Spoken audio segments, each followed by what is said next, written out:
Saya mendengarkan podcast berbahasa Inggris untuk belajar sudah sejak SMA.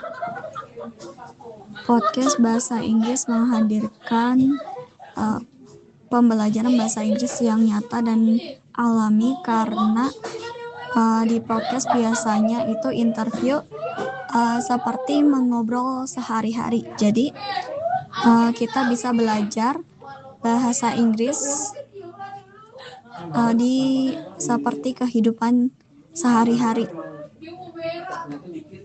Apakah menyukai satu platform dibanding yang lain? Saya menyukai satu platform seperti TikTok dibanding yang lain karena di TikTok serasa lebih simple. Kalau kita tidak menyukai video satu, kita bisa langsung meng-scroll video yang lainnya. Konten podcast seperti apa yang paling konten podcast yang paling saya sukai itu biasanya yang membahas, yang menghadirkan bintang tamu artis favorit saya. Misalnya kalau saya nonton film satu dan saya suka sama satu aktor, saya biasanya langsung menonton podcast yang membahas film tersebut yang bintang tamunya aktor yang saya sukai juga. Merasa mendengar podcast membantu mengenal budaya dan cara.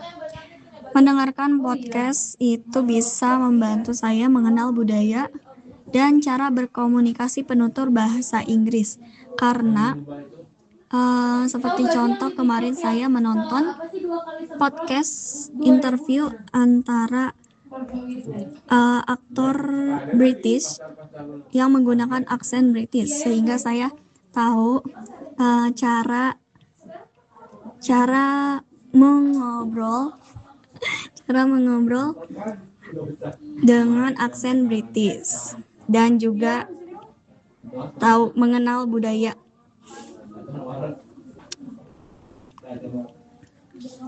Mendengarkan podcast kesulitan apa yang saat mendengarkan podcast, kesulitan yang saya sering temui adalah saat saat mereka ngobrol, mereka berbicara terlalu cepat dan saya masih sulit untuk menangkap apa yang mereka bicarakan dan banyak juga kosakata yang belum saya pahami. Mendengarkan podcast yang paling tidak Anda sukai apa yang membuatnya sulit ya karena terlalu cepat mereka berbicara dan kadang-kadang juga karena podcast biasanya santai, bahasanya tidak formal dan mereka kadang menggunakan slang dari budaya mereka.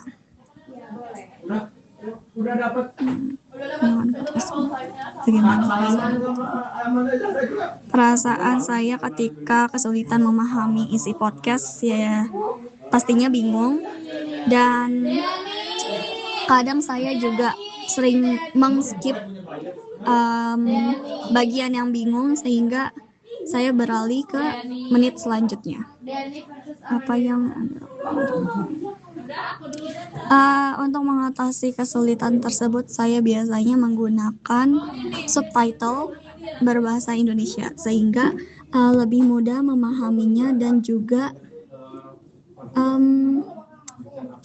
lebih mengerti apa yang mereka bicarakan di podcast tersebut.